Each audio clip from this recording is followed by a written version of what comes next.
Welcome back, everybody, to the NAL. Your host, Doa, here, along with Caliber Jacob, Jesse J. Chick, and Joe Bro, on loan from the Soniqs organization. He's going to have a lot to say, because we're going to go into Soniqs versus XSET in just a moment. But before we do that, let's take a look at the current standings as they, stand after two maps in day 2 of the week here. Let's see how it looks. Now, XSET coming into this one, number 1. Soniqs coming into this one, number 4. Soniqs obviously been on an upward trend, but they gotta keep the momentum going. It's so close, man. It is. This is like so ridiculous. It's crazy. 2 points between 9th and 1st. Like, okay, there was a point today where we had teams that had 6, and now both of them don't have 6 anymore. Like, we're raising the bar, like the minimum for what this is intended to be, to a point where, yes, TSM didn't get a single point today, so they're not safe. Neither are XSET and OXG. Like, somehow if the two of them managed to lose their games, then we could see a team that was within the top 3, like, all throughout the stage so far, suddenly plummet down to like 4th if the Soniqs were to win today. Yeah, it's amazing how competitive this stage is, and is really a testament to how North America has grown as a region. And looking at these teams, we get XSET Soniqs coming up right now. That means one of those two teams, whoever wins, is going to be in first, and they're not going to be tied on points. 11 points minimum for the victor of today. Yeah, that's right. Even overtime victory gives you that 2 points, so that would rocket Soniqs up to 11 if they got it. Obviously, Joe Bro, you're kind of hoping they can take it in regulation. We'll talk about that in just a moment. Let's look at the tail of the tape between these two teams as we start to discuss it. But yeah, Soniqs, upward trajectory. Got the win yesterday over Space Station Gaming. Did happen in overtime. It was 8-6. Meanwhile, XSET taking down TSM 7-4 yesterday. Both teams coming in on a win. But what does Soniqs need to do today, Joe, to win this one? I'm looking at the number 1 attack rank right now because going into any map, you want to feel comfortable on attack, and Soniqs are planting the bomb more often than not in these rounds, so that's going to be huge. 7th defensive rank, like I'd like to see us go to like a defensive-sided map and see how we fare there, but starting attack on any map is really good for us. Now, that said, XSET's currently 2nd in the league on defense right now, so that is potentially a tough matchup. So do you feel like it really is on Soniqs to do well on the attacking half?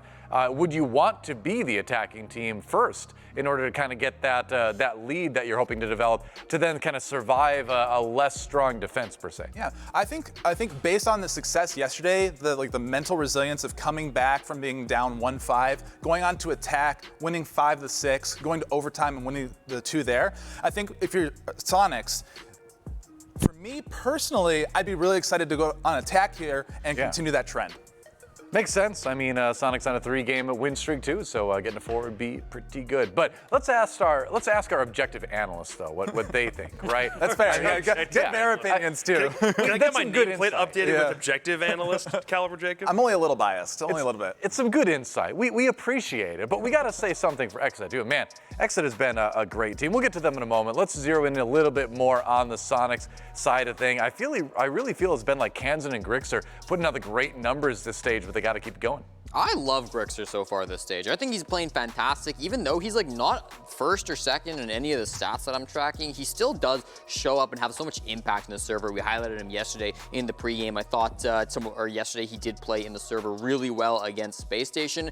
Rocking that Finka, you know how it goes with the LMGs. Yeah. Did a great job on attack. On defense, it was a scary start for the Soniqs, a 5-1 split that didn't look super successful. It felt like they were playing very individually on their roams. They're getting cleaned up a lot from SSG. But when they switched it up, they were getting so many plants down. They were going for these site-focused takes. And I remember asking you, Joe, earlier today, do the Soniqs like try to go for more site-focused takes than most teams? Because that seems to be what we're seeing so far in the NAL. And you told me that, yeah, like we kind of do. Yeah, I think the site-focused attacks are really powerful right now because you have the attacker repick, and you can optimize your lineup perfectly every time to be able to attack the site and take what you want.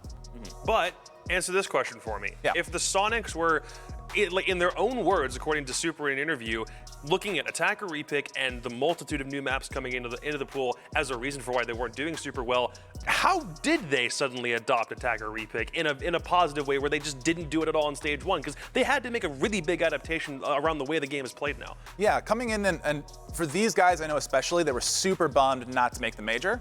But from that comes an opportunity to watch and learn from the best who are there. And so being able to watch the major and watch those games be played out, you kind of get the new perspective on how the attacker repick can be utilized. And then from there, we've been able to make it work this stage. So one more question to throw at you while we talk about the Soniqs, while we watch them get ready, is I chatted with Goddess a little bit between stages, and she said one of the things that she felt really benefited the team is getting to practice against teams from other regions during scrims during the major for Charlotte. What can you kind of say? Can you speak to that and say kind of like what that brought to the team too? Yeah, so for not making the major, you get an opportunity to scrim all of those teams, rather than if you make the major, you only get to like a subset. Right. And T2 practice isn't always the most constructive because of the different ideologies in T2. And so being able to scrim top teams means that you always get good practice and you can learn the most from it, and you're not making any kind of excuses in your brain automatically because the practice is lower.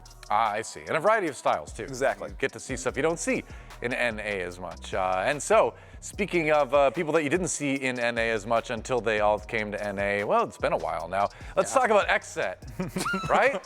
They came to NA. No, they were already in NA. Well, I mean, they've been here forever. Look, they might wave Brazilian flags, but let's just, we'll say this unequivocally for the record. I said they've been here for a while. These guys have been here for ages. Yes, we've claimed them at this point. They do fly the green flag, but we look at this team, so long has been a North American squad. Their history back in Challenger League is something that, can't be disputed. That's where we were looking at both Gomez and Diaz to kind of show us what they can do at a tier 2 level. But the best part about this team is it is a team of friends, and it's worked. It's not just a coalition of guys who've been playing this game for a long time who said, screw it, let's throw a team together and then not really give it our all, which we've seen with some professional teams in the past. These guys care. They are doing a phenomenal job of rewriting the attacking pace so far, and that goes worldwide. If they had been able to go any further at the Charlotte Major, I would have been amazed to see this team cross over a major threshold of like 4th place or higher in just their first stage together as a team, but they haven't let their foot off the gas since coming back from the major, and they're still setting new trends. It was a great game yesterday that XSET were able to play. I felt like the site play was really, really strong. Kino on Smoke had a fantastic time on Villa, just holding down those sites, using those toxic baits at the perfect moments and going for swings when he knew he'd get a pick with it. Gomez and Diaz as well, I thought were great because they might play off the site at times, but then when they were in the site, the swings that they were making, when they were even in low man count situations, they were just peaking at the perfect times that caught their opponents off guard, really did build XSET up to have a really great game yesterday when they played against TSM. But then you look at the last stage as well, and they had a great game against Soniqs, a 7-0 Playday 3 stage 1, dominated SQ, and I think that was the game where we really started to realize, oh, Soniqs are in big trouble here in stage 1. Yeah, that game was not the most inspiring. Sure. But I'm hoping that in this rematch, absolutely, we'd take it and go from there. I just want to point out one very quick thing. Look at the guy who's behind them right now. Vivas is in the building. They actually have a coach. Someone's going to be able to call timeouts for them. So, hey, I'm just looking at this XSET team thinking they probably got a huge pick-me-up here. You're absolutely right. I mean, when we talked to Kino a little while back, he was saying they'd gotten used to being able to sort of like manage things themselves, but it was a lot better having Bodega behind them. That's not an option this year, but at least they've got somebody there now. But let's find out what map these teams are going to be battling it out on. It's not going to be a Chalet. It's not going to be Skyscraper. What else are we going to see, though? Soniqs banning Skyscraper before Cafe. Something here is very, very wrong, Joe, and I don't know what it is, but you should probably get back in the captain's chair. I mean, there it is. What we knew was going to happen eventually. No Chalet, no Bank for XSET. I'd love to see another map where they can really continue to flex their attacking strengths overall. Like, Chalet would have been a really optimal place for it to go to, but I feel like the Soniqs are a little bit too well prepared for it. And no Border off the board, too, which is also a little bit interesting. So we get down to what? There's 2 new map options on the pool here. I honestly, I would have loved to have seen Villa because XSET's Villa has been fantastic this stage, but we still have a couple good options here. These two teams have been playing a game of chicken with Theme Park. Neither team wants to play it. It's both of their permabans, and XSET will bite the bullet. They give Soniqs the final choice. They take out Clubhouse to go Oregon instead. So Soniqs opting for the rematch, the same map that they got 7-0'd on in stage 1. They'll play it against XSET again, hoping for at least one more round. Yeah. Ideally 7. You can't do much worse than the first time we played it this year, Nope. so I'm looking forward to it. XSET starting on defense might be rough. This map can be quite defender-sided at times. Yeah. And here's what I'm hoping for. Again, we had a really solid attacking half last game, so I would really love to see that momentum continue into this half. Start up with a lead, go to defense, close it up there, and reg. Well, that's hope for Joe, obviously. Where's for Soniqs? Well, let's find out some predictions. Let's go to our casters first. It's Blue and Stokes. And what's it going to be? This is a difficult one to call, I think, at this point. You would say that, but it's going to be on Oregon, and it's the Soniqs. So for me, that's an easy prediction. I'm throwing mine right to the Soniqs. I'm not even going to second guess that one. Also, on a more serious note, I feel like the leadership factor is still going to come into play here. Considering the Super's in game. Obviously, yeah, we do have a new coach standing behind XSET today, but you still have like Super kind of leading the charge for this team, where Bodega unfortunately can't do it for XSET. So I feel like Soniqs are ultimately going to come out on top because of that reason. You know, I feel like it's a great map for the Soniqs, but I do feel like XSET has more potential with their roster overall. You know, Super always tends to kind of fall off when it comes to those clutch moments, and Oregon's a map where if the defense starts to get backed up, you really got to lean into those, you know, just site setup players. So I'm going to go XSET for this one just because they have been playing very, very strong, and I definitely agree with the desk wholeheartedly. I think this is a really strong, tough decision, and it can really go either way, but I'm just going to go with the new boys in red. He said the P word. All right. He said potential. He did. It's true. Potential is a dirty word in esports, but it can be fulfilled. It cannot be fulfilled. A casting duo divided, though, between Soniqs and XSET. But I do think it's tough. You've got the #1 attacking team versus the #2 defending team. The defending team starting first, even. It does complicate things. Thanks for your input, Blue and Stokes. We'll check back in with you in a moment. Now let's find out what our analysts have to say. And Joe, bro. Go ahead, Joe. You can go first. Sure. Who's it going to be? Yeti, my boy, get traded on the opening engagement, and we win easy. Soniqs. Wow. All right. There you go. They're coaching from this desk, too. Listen, I mean, I backed up Joe last Playday with the Soniqs pick. I think I'm going to stray away this time. I think I'm going to go for XSET. I think this is the hardest game to call so far today, but I think XSET looked so good yesterday. I'm happy that they have somebody behind them finally. And I think they're also a good Oregon team. I mean, they already beat Space Station this stage on this map, so I think XSET, they can pull this one through. So I have to be the one that actually picks if I'm siding with Joe or not? Like, yes. look, we're totally right? evenly split with this. This is a pain. It's great. Okay, Joe, it's been fantastic to work with you so far. I really appreciate your knowledge, your insight, and what you've done for this desk over the past 2 days. You know how Super said he likes playing death spots? Yep. He couldn't do that on Border nearly as much yesterday. He tried, it didn't do anything, right? Okay. But this XSET team now understands where those death spots are, and they trade better than anybody, and they start on defense to start this map, which they're already kings of. So all that to say, I can't go with your boys today. It's an XSET victory. I respect your opinion, but you're wrong. This turned into a little bit of like a UFC face-off, but we got the prediction done in the end. We got another one for XSET from Jacob this time. Let's see what the coin has to say. It's going to be Soniqs heads. It's going to be XSET tails. Let's see what the force of chance predicts. Oh, it's heads. The coin says Soniqs. All right. That's a split. Yeah, there you go. That is a split indeed. So that brings it down to the community vote. 3-3.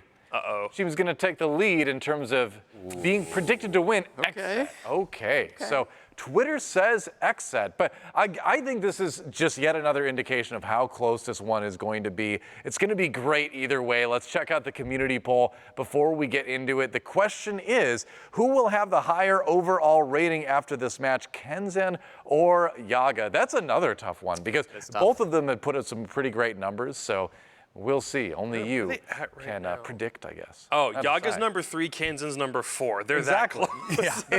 It is one really or the tough other. to call, for sure. Well, we are going to take a short break, but do not go anywhere. When we return, map 3 begins. Soniqs versus XSET. It should be an epic battle right here on the Rainbow Six North American League in just a few.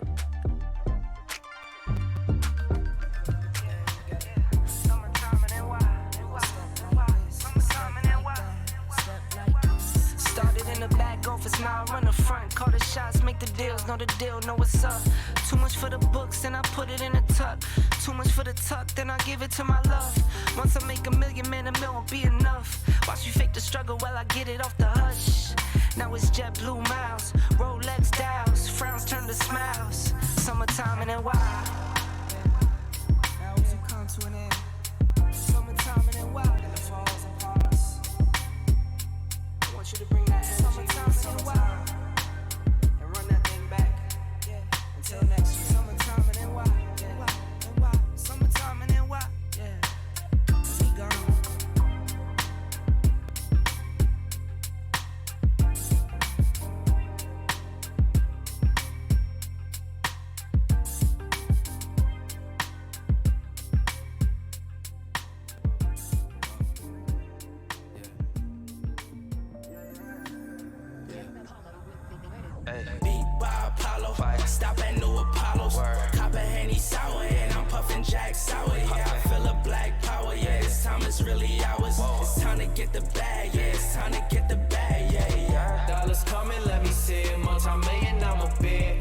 mission, best believe it. Ask for it, you receive it. Dollars coming, let me see it. Multi-million, I'm a bid. On a mission, best believe it. Ask for it, you receive it. Ask for it, you receive it. Got it locked, put the key in. Got them looking, yeah, they praying.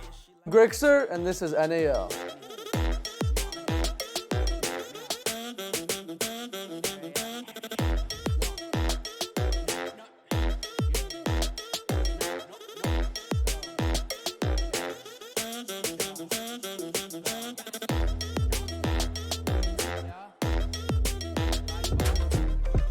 Hello, everybody, and welcome back once again to the NAL. Blue and Stokes here as we get ready to jump into the next matchup here. Bound to be another close one, as pretty much this entire stage has been so far inside of the season.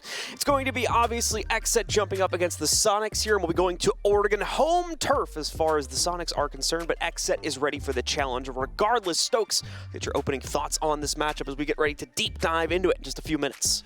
Well, it's definitely going to be one for the history books in between these two. Oregon, a map that leans itself into a lot of turtle setups, a lot of strategy that goes into it, mostly the downstairs floor, the most defendable one that we've seen in recent history, so a lot of teams more than likely will be leaning into that, but it's going to require a lot of presence from the site players here to really push back against these offenses and try and get the dirty deeds done, get those kills and force them away from the actual site to get these plants down. I think that's what both of these teams are more than likely going to struggle with. You heard Joe Bro talking about how Yeti really needs to trade himself early on and make sure that those kills go down in a proper manner, and it's going to be definitely difficult up against a team like XSET that just carries so much firepower. All right, ladies and gentlemen, we're getting into it. No delay here today as we go live with the third matchup of the day. Let's get to it as the Soniqs and XSET duke it out here on very much North America's home turf map as well into Oregon. Let's take a look at the bans, as there'll be no surprises to start things off. At least XSET gonna throw Ying right out of the map, as obviously she's still too useful, specifically for basement attacks, but we see some use come out for her on a few of the other sites as well. Habana obviously can make quick use or quick dispatchment of the hatches, so a little bit too easy there. They'll try to trick things up a little bit by getting rid of her, and then they get one more choice for the defense. More than likely a zombie will be one of the two, but we'll hold our breath for a moment. Soniqs will not pick into her. They'll go for Valkyrie instead. Could see a mirror ban here as well. Probably XSET flirting back and forth with what exactly they want to get rid of. Let's see what it's going to be. Don't want to get too far ahead of ourselves before we see it, and it's going to be the Wamai instead. So that means the zombie's going to be open. You more than likely won't see her that much downstairs, but you'll definitely see her when it comes to the kids' dorms defense. Her setup is immaculate. There's so many different little crossfires and stuff that you can implement with those Kiba barriers and make it super difficult to just try and fend off a lot of the defenders' angles. So we'll see what they try and do with that later on, as we will be starting down in the basement. And once again, as we've been talking about here for a little while, XSET are going to be starting off on defense, and obviously that's the preferable side when it comes to Oregon. But I will say this, there's kind of a caveat to that. We have started to see teams kind of get on the teeter-totter when it comes to Oregon as well, and things can sometimes start leaning towards the offender side. So we will just keep our minds open and see what happens through these first couple of rounds. All right, well, let's take a peek here at Soniqs' opening engagement. We'll see that over the next 2 minutes or so, as obviously XSET still need to set themselves up. Not really many surprises when it comes to the basement setup. Pretty straightforward here in terms of how they're going to be approaching it. A few variations in the form of Yaga, of course, going over to the Warden. That'll just allow for a bit more active contestation against any type of execute or stair play. And aside from that, Gomez has been given a little bit of freedom too, so he'll be hopping onto the alibi, so a bit more of an aggressive tendency. Probably going to swing out at some point in this round from him, but where exactly that'll show up, we'll have to wait and see. More than likely could end up over here on the small tower side of the map, playing around the free zone security rooms, and that looks to be the exact play that at least is being set up right now by XSET. I love the idea from the Soniqs here, really putting their noggin forward for this first round and seeing what they can do with this lineup. They're going to have the Nook come in, and if you guys didn't know, Nook's secondary gadget is actually hard breach, so you don't always have to bring those frag grenades. And that's going to work out really well with this because they don't have to lean on having the Ying. They can just bring the Nook instead, and having that secondary hard breach is going to allow them to open these hatches if anything goes wrong with Yeti. Big thing for Soniqs right now, though, is that they have to worry about the presence that XSET is holding across the map, and more specifically Yaga inside of small tower at the current moment. He's not going to have any utility to really support this. It's more or less just going to be a death situation for him. Going to be able to pick up Rex, and he creeps into the window. Just a dry peek onto that. They're really not trying to be forceful with Yaga's position, and because of that, they've given over to their Twitch. Yaga still up and ready to fend off more challengers here as Rexen now falls with not really a whole lot to exchange out from it due to how early on in the round this player was knocked out. Kansan will still be able to clear things out upstairs without too much of a problem, so we won't find much resistance there from XSET. Speaking of which, XSET has pulled back most of their aggressive setups, with Yaga being the one glaring exception, obviously. The rest of the team has no reason to really challenge things out at this point, given they already have the 5v4 advantage, so they're sitting nice and safely tucked away downstairs near the site. Now, this shouldn't be too difficult for the Soniqs to work through. They have all of the means to be able to get these hatches open and at least start making attempts to gather some control downstairs. For the Soniqs, though, it doesn't look like they want to start working their way towards something like meeting. Instead, they're setting themselves up for the cross for construction as well as the back tower stairs. Kansan's going to adjust himself in there with Yeti as he's going to continue to hold on to this angle. XSET more than likely will be able to lean on to their info, or rather utility game here, as they do have a lot of smoke still in the back pocket of Kino, and Nitro cells abound for most of the XSET roster. So as long as they don't give up the man advantage, this is more than likely XSET starting off on the right foot. Kansan's going to apply some concussions in just to see if there's an ADS, and it'll impact the panel here, the soft panel, the right-hand side of E-Box. It's going to open up a rotation, but they won't be allowed to use it just yet. As smokes continue to pour into construction, they're going to continue to add to this pile and actually get some shots off. Nothing really working out for that shotgun there. As Grixer, well, actually Keynote rather, is going to re-challenge, and now the Soniqs with some very big kills, a lot coming from Kansan. The LMG getting so much done, awaiting the repeat here from the Freezer player. It's Yaga on a singular sliver of HP, and he'll take down Kansan with the immediate refrag coming from Grixer. Super's going to go for the plant here, and Nitro out, and is actually going to get two. That might be the round. Diaz just has to await the arrival of Yeti. He'll swing the pre-fire from Diaz as he'll clutch up for XSET. It looked like they're around the whole dang time, but after that frag grenade pours in off of the XSET member trying to re-challenge Elbow, I mean, it blows the top of the entire site. The Soniqs make such a quick reaction, some beautiful kills going in there in the dying moments, but ultimately XSET able to clutch up by keeping that Nitro cell alive. Such a promising round for XSET too. You had mentioned it here. The execute, despite the fact that they started down from a 4v5, was nearly flawless, only losing one trade across the entire process of them getting up to their plant. But that's where the fatal mistake was made, as Stokes just mentioned, stacking a bit too closely together there and not being able to count out the Nitro cell.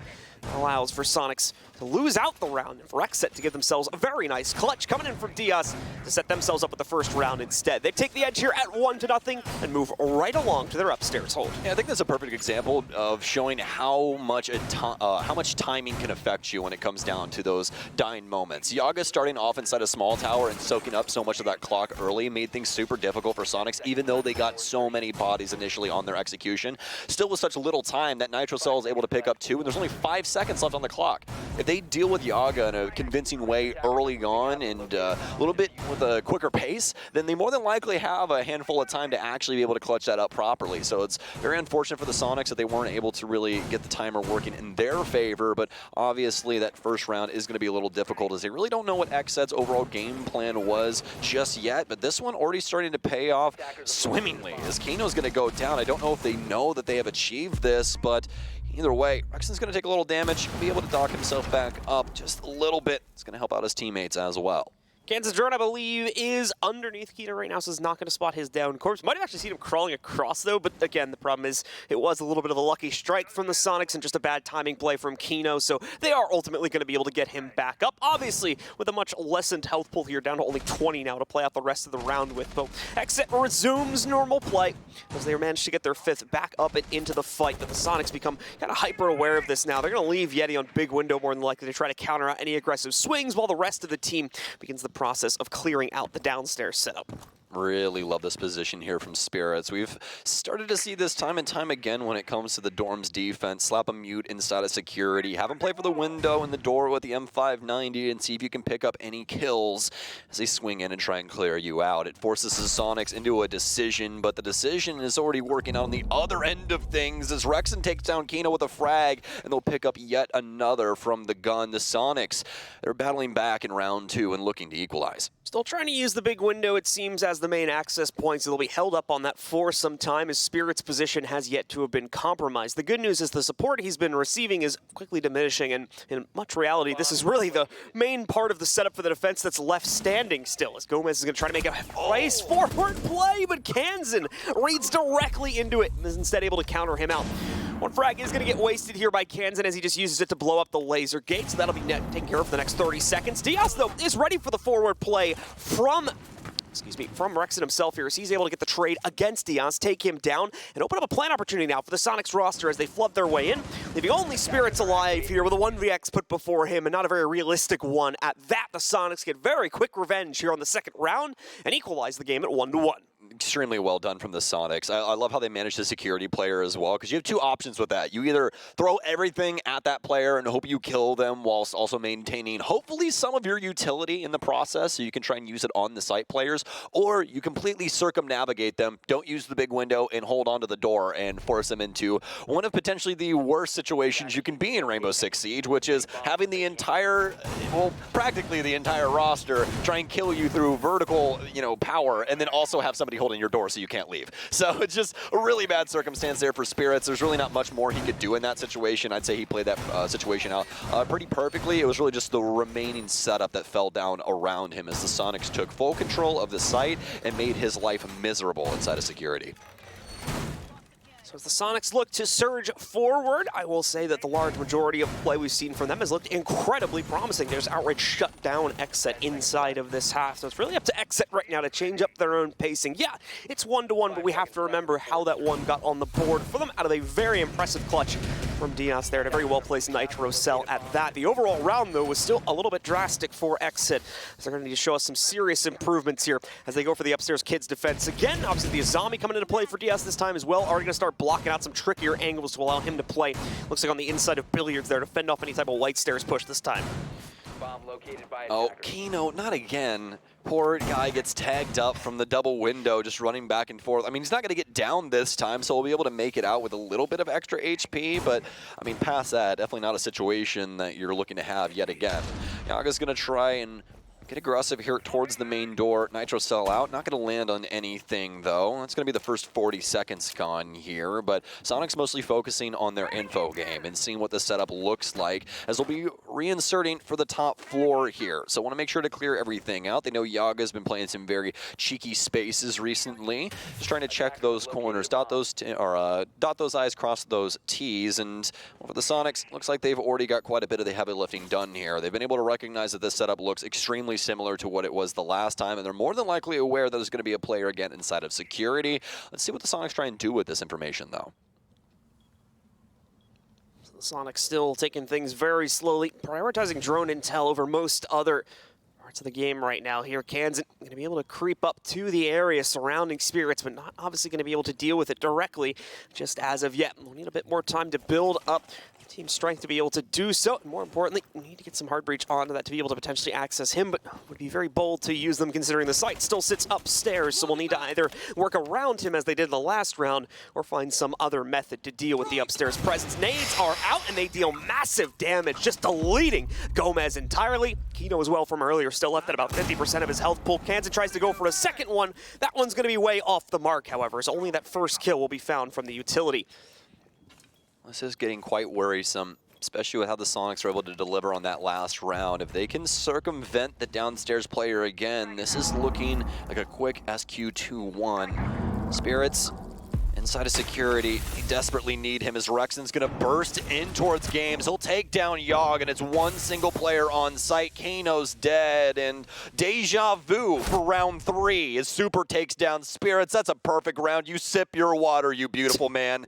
What a big brain on the IGL as they dismantle XSET on the top floor. See, my point from the beginning of the round still stands here. Most assets inside of the round, or most aspects, I should say, of the round are falling fairly handily under the control of the Soniqs. A little bit of delay there in the middle of that execute, trying to figure out how to work around the setup on the inside of security, but they just did that with drones. Prioritized the drone intel over everything else, was able to use the kind of landmines from down below and their frag grenades to knock out a few players from up top, or in a worst case, push them into a kind of awkward corner to play out the rest of the round from, and then follow it through with a very smooth execute. That's been the way this has been going for the last 3 rounds. Obviously, yeah, a little bit of a slip up there on the first round, but otherwise, Soniqs have been looking fantastic so far in this game. Yeah, I think the big part to that, though, is that on that top floor, XSET really doesn't have a way to try and get ahead of the Soniqs early unless they just win out one of the gunfights that the Soniqs gives them.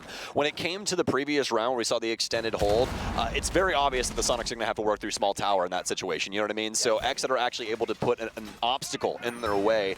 When it comes to XSET's setup for that top floor, the obstacle is supposed to be Spirits downstairs, but as we've been able to notate, it really isn't happening. Spirits can't do anything from that position. The Nitro Cell isn't useful there just because Soniqs aren't planting around that dorms area, and also nobody's trying to challenge the double window. They might challenge it from outside, but they're not trying to hop or do anything, you know, substantial with that windowsill. So Spirits is just simply sitting down low and really not accomplishing anything, and they're able to take out the players on site with some nice crossfire work. Nothing too crazy, you know, get some presence downstairs, maybe nade out somebody, start to get the players up top to move and take them out on a fairly straightforward affair. So for the Soniqs, it's pretty quick 2-1 now, but now they have to try and fend off this downstairs hold as they'll be beginning things here upstairs inside of Master, at least for Kansas' sake, as they'll pick back up a drone, have some drones around for the remaining Soniqs members. You can also see Grixer off on the other side of the building, starting to get things going for meeting here too.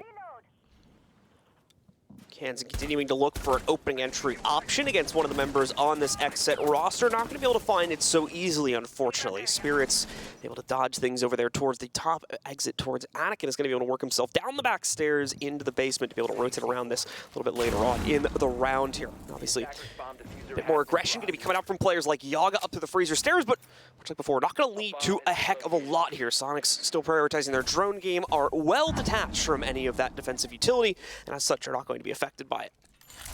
The most interesting thing at the current moment is Super bringing in the Gara Hook wielding Amaru to get open these hatches instead. More than likely not going to be using the Gara Hook. This is more than likely all for the secondary utility as well as the LMG. Just a really nice set overall for the character. You know, you don't always have to use the primary utility for a character to be useful in a certain sense. So that's what Super's going for. See if he can get the plant down and try and assist his team as they've already bullied XSET back downstairs. They're trying to hold as close to the chest as they potentially can at the current moment. Kansan will impact open this deployable shield, making Freezer a little bit more difficult to play, but they still have the ADS to at least eat up one piece of throwable utility. That could potentially be fatal. Grixer's going to open up construction now as Soniqs continues to wrap around this site, but no sense of direction on which way they truly want to go just yet. Still have a lot of options open, but it's mostly leaning towards the tower take. Yaga continuing to wait down below. More than anything, trying to knock out this drone presence being thrown at him right now, but is not able to so easily locate that. So he'll be forced back and continue to play out things from the basement position. Soniqs seem a lot less sure of themselves this time. There's good reason behind that. XSET are ready for the challenge, and as we're going to see here from Spirits, he's able to swing out and give some great support to shutting down the 2 players trying to move in from construction. Ultimately, though, it's left down to Rexon alone inside of a 1v2 after he trades out 2 more members of the XSET roster. They're playing this hyper safe on the XSET side, not even going to take a chance on giving him an individual 1v1, so they'll hold it back. Finally, Keenan will find the strength to peek out in the bitter end of it, though, take him down and end it just before we get to the 0 timer.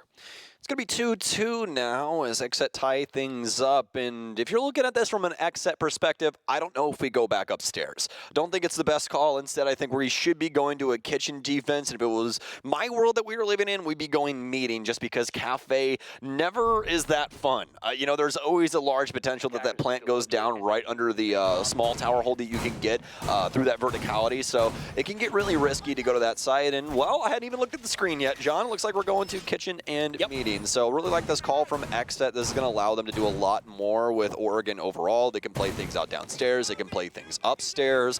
Just going to give them a lot more presence, and I think it's something that XSET has always done a really, really good job with.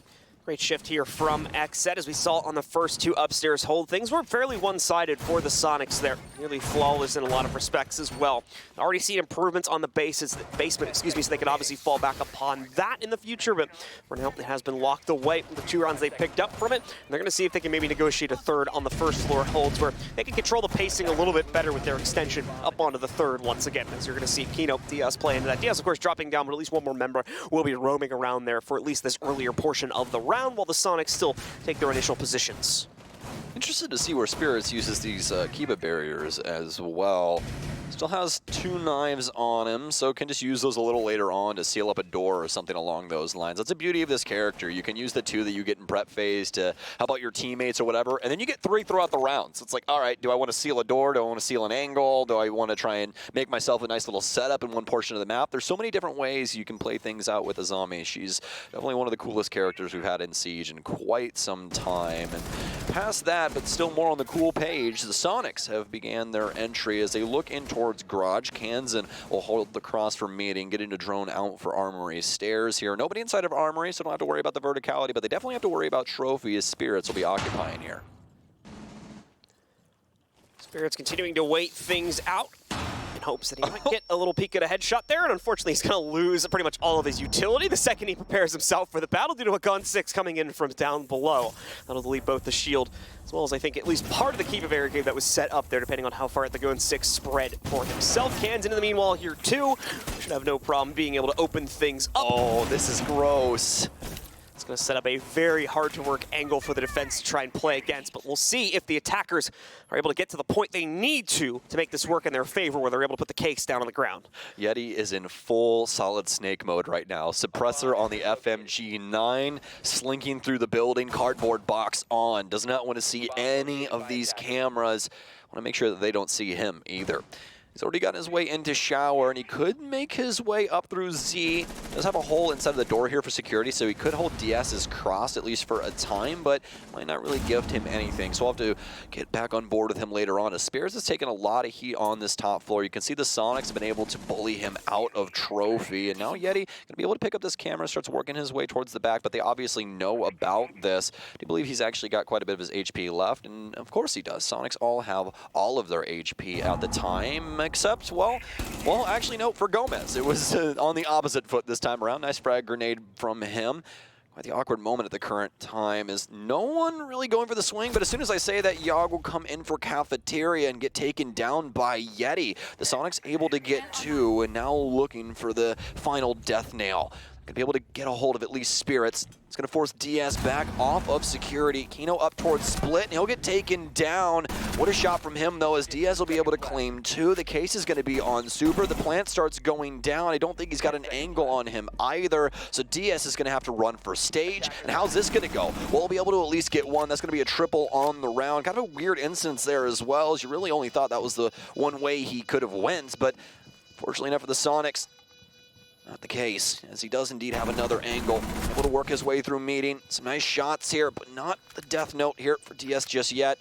Works his way back into meeting. The Soniqs are going to play this out extremely well. They've got the shield set up here, so even if he did get an angle, he's more than likely going to die. He's going to buzz it a couple of times, but you can see the Soniqs playing this out extremely patiently. Super with a fantastic spot. He'll creep into the corner, and I mean, really, the Soniqs just awaiting for XSET to actually swing into those angles and get taken down, and then start going for the plant. I love the strategy from the Soniqs there because it required so little heavy lifting to actually get that to work out. They put the Selmas inside a garage with Osa. You Selma open the single panel, set up one of Osa's shields right inside of it, and then go for the plant. Hold your crosses for lobby as well as just meeting overall. Make sure that you're not really getting pressured too much from that meeting wall into kitchen, and it's a fairly straightforward affair. Really well done from the Soniqs.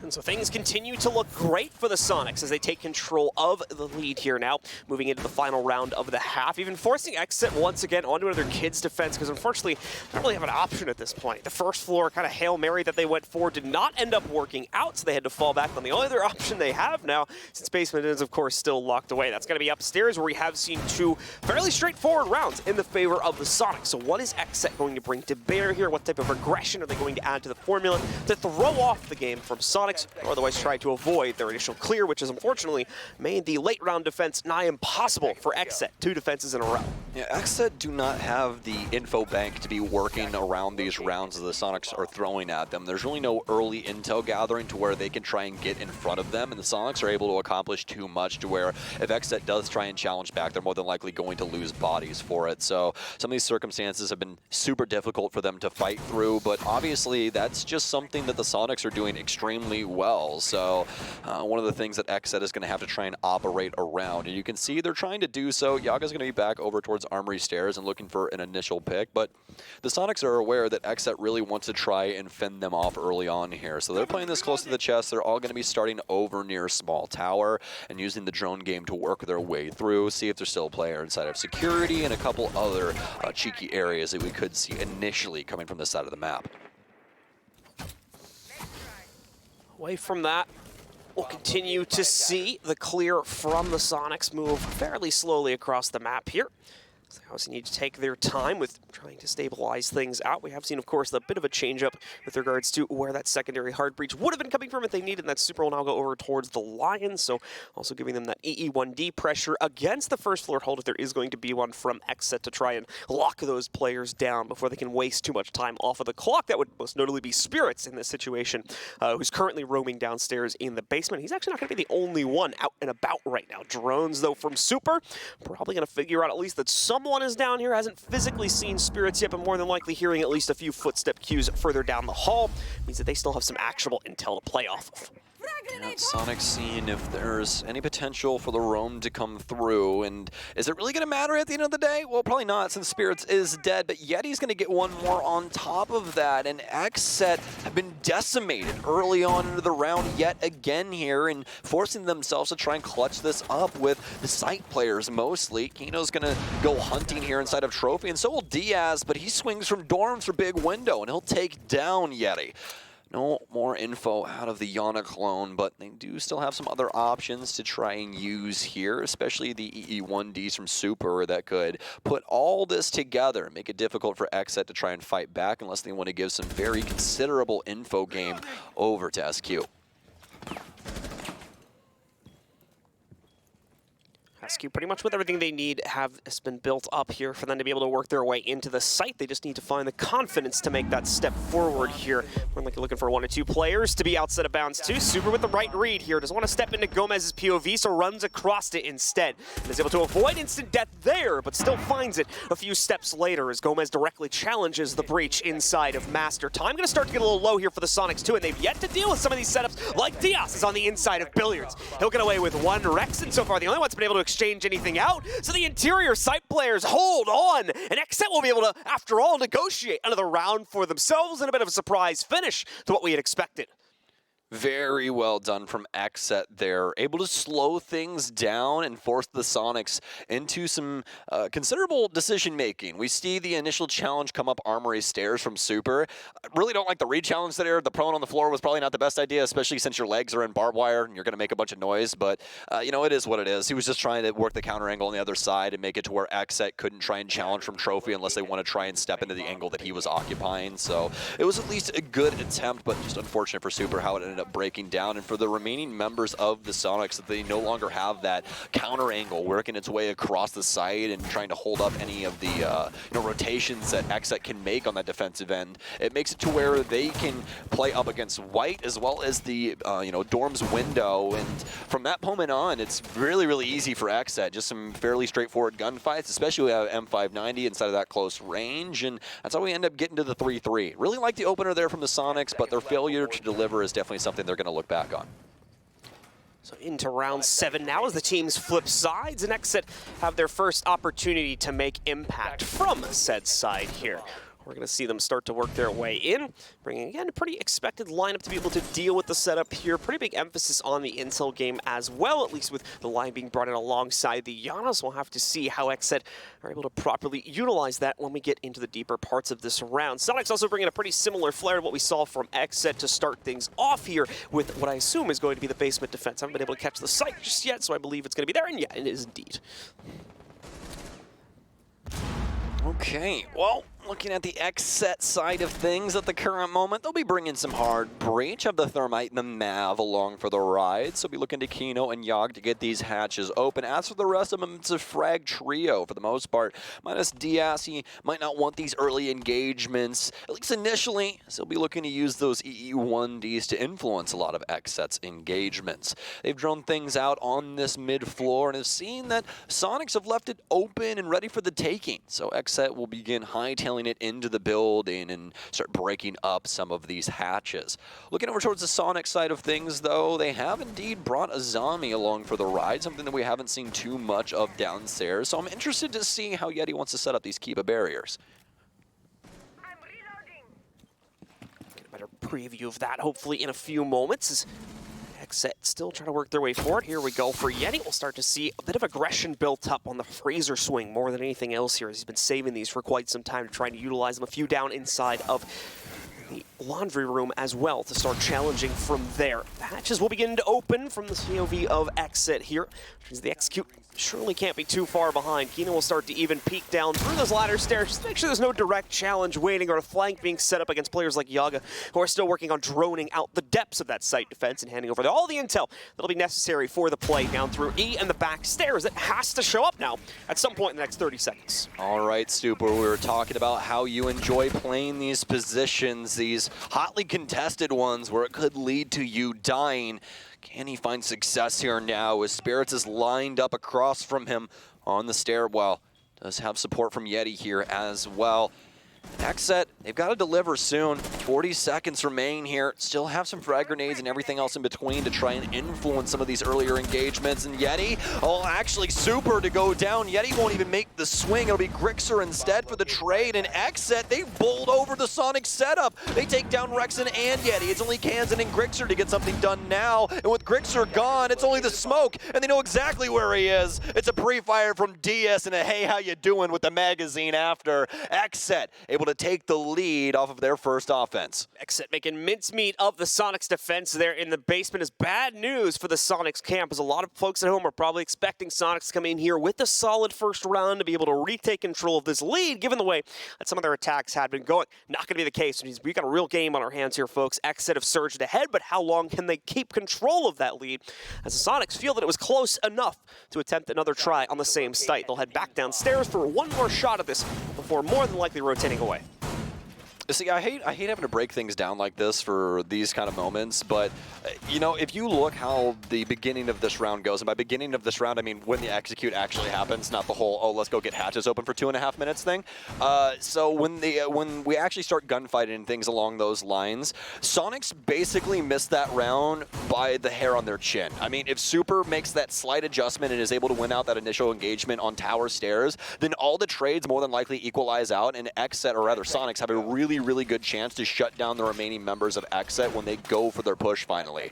So it's just super unfortunate for the Sonics that the trades ended up all favoring XSET there as they went to swing, because now XSET are in a 4v2, maybe a 5v2 at that point. I do believe they got one trade. It's so easy at that moment in time. Everybody just grabs a partner and goes and tries to find these last few members of Sonics. So, you know, when it comes to those early engagements, they can mean so much to how the remaining round is going to go. So unfortunate moment there for the Sonics, but still have a lot of game left in them to be able to pull this out of the bag. And Yeti, speaking of which, he's looking to do it right now from this position in Kitchen. Yeti with the angle, but unfortunately not lining it up correctly against some of these window players here. So not going to be able to isolate them out so early on in the round at least, but members of XSET are certainly going to be looking to hunt him down if the opportunity presents itself. Seems though Yeti ends up getting the better of the opening from this duel. Spirits will be brought down to about 50% of his HP, but the good news is they've got Gomez ready with the Finka, so that's going to be brought up to about 75 pretty quickly after the duel is taken. Yeti has fallen back, so has Rex, and pretty much the entirety of the aggressive setup from the Soniqs roster is now going to be pulled back into the basement as they felt they've done what they needed to do in this first minute. Yeah, Soniqs aren't going to be the happiest with how long they were able to hold onto that mid floor. When you're usually trying to hold extended positions and fall back later on, you're really looking for that minute-and-a-half mark. But if you can keep everybody alive, obviously that means quite a bit more when it comes down to it. You don't want the offense to be able to set up to where you just can't get back into sight in the first place. So they'll give up this top floor and allow XSET to start opening things on a pretty good timer. So we'll see what XSET can do with this minute-and-a-half that remains. Nitro Cell is going to land on deaf ears as there's not a single person home inside of meeting after Kino gets open that meeting hatch. Still have some other hatches to deal with, but instead XSET are going to be looking to the stairwell, specifically Freezer as of right now, to see if they can start applying some pressure to the site setup of the Soniqs. Kansan ready to take the challenge outside of construction, but it doesn't seem the members of XSET are ready to give it to him just yet, so he'll be forced back.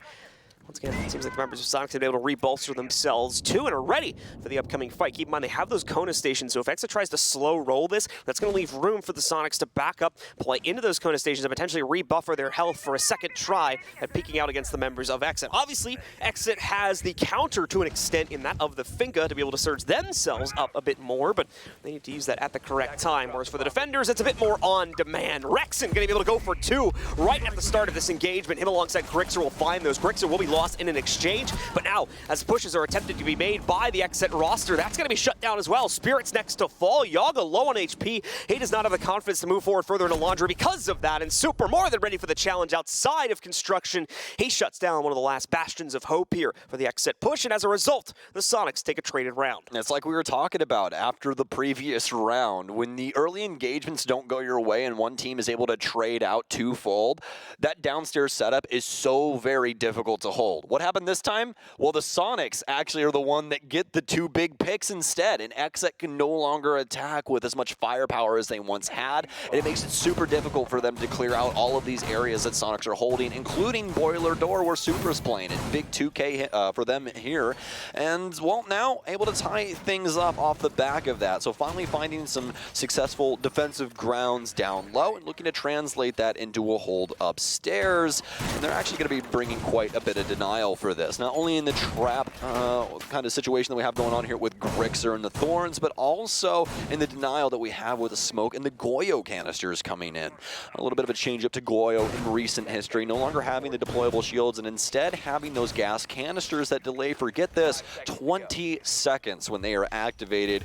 Quite the amount of time, but they have to be pre-placed first and shot or exploded or lasered. Just have to have something to actually ignite it. So it's not on a button or anything like that, like Smoke's utility is, but definitely has some vicious capability. Raw timer has started ticking down now, and XSET look to work their way in.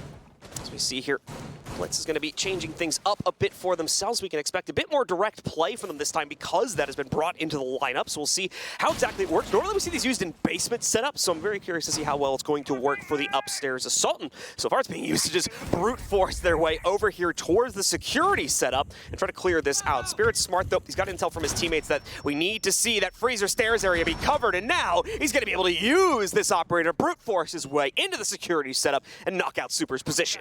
Unfortunate for the Soniqs, but a fantastic play from XSET. You could even see them lining up the frag grenade to make sure that nobody challenges Spirits while he's going for that peek inside of security. So they've gotten the lead off kill, and now the Soniqs are in a very similar situation to what we saw XSET in on their top floor defenses. And oh no, I think that we're actually going to end up lagging out here. Everybody's moving in place, and I do believe, that is all I needed to see was Grixer picking up his mouse and randomly firing. So it is indeed going to be a disconnect connect. You got to feel for XSET there, as they already had the leadoff pick, but now it's going to be a reset round. Yep, round will be replayed as a result of that, so XSET, it is very unfortunate for them indeed, but it's the way the cookie has to crumble here. So our admins are going to work on rebooting the server as quickly as possible, folks. Just bear with us here for about 5 minutes or so while we work on getting ourselves back into the game. Either way, though, let's talk a little bit about the way the game has gone so far. The Soniqs off to a booming start, especially from the first 3 rounds, but XSET kind of quick to recover and now putting up an excellent fight inside of the second half. Now they've been able to switch sides to an area where they feel a little bit more comfortable now on the defense. Yeah, this is definitely a hotly contested series that we have on our hands right now, and I think the biggest part of this to notate is how much the frags have been playing into this. We really haven't seen too big of clutches throughout this, all except for round 1 where XSET were able to get their first round.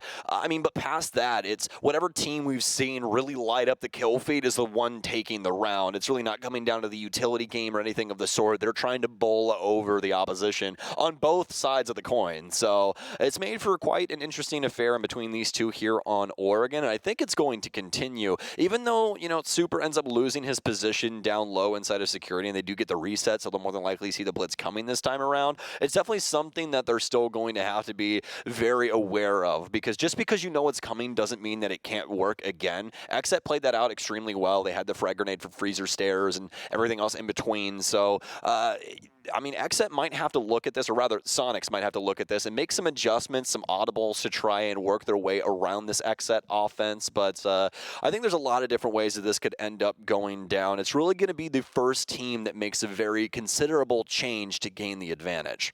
So we'll have to see now if they're going to be able to work themselves towards that, or if they'll continue to move forward with the same pacing we have been seeing throughout most of these rounds. Already seeing some more interesting strategies come out for them too. We saw some stuff like that earlier today also from Parabellum. In fact, I had a chance to talk to one of their players, and they had kind of mentioned how they used that in their SSG game today, kind of changed up the strategies, doing some more unorthodox things to be able to yield a victory, and that worked out well for them. But here in this game, XSET may need to do the very same thing. As we just saw there with the blitz play, that was probably going to lead into a really successful round as well. It's unfortunate because now the hand has also been played, so they might have to come up with something a little bit newer here to be able to deal with that security setup, as I doubt Super's going to fall victim to that 2 times in a row. You don't have to worry about it too much, I promise you. It's one of those situations where it's like, yeah, we know the blitz is coming, but also what do we do about it? Like, do you want to line up the whole hallway? Unless you're just going to have someone like actively contesting from the freezer stairs, and even there they could just have someone to cover for them and frag grenade it like they did the last time, or whatever else. I think really the counter there is like,